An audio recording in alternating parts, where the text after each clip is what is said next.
கடைசியிலே வந்து ஒரு கொத்து பழத்தை எடுத்து ஒரு பழமாக கொடுத்துட்டே இருக்கார் சுவாமி. புளிக்கிறது எப்படி இருக்கு ராஜலக்ஷ்மி அப்படின்னு கேட்குறார். புளிக்கிறது சுவாமின்னு சொல்லிகிட்டே இருக்காங்க.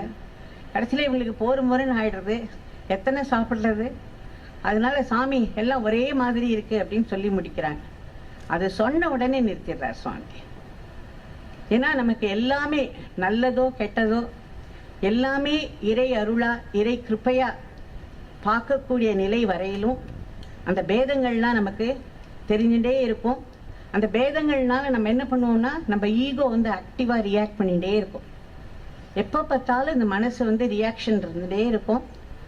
ஆனால் மனசில் எல்லாமே கடவுளுடைய கிருப்பை அப்படிங்கிற ஒரு உணர்வு வந்த பிறகு அந்த ரியாக்ஷன் ஸ்டாப் ஆகி மனசில் ஒரு சாந்தியும் அறிவில் ஒரு தெளிவும் வந்துடும். அதுக்கப்புறம் எதுவும் நம்மளை பாதிக்காது.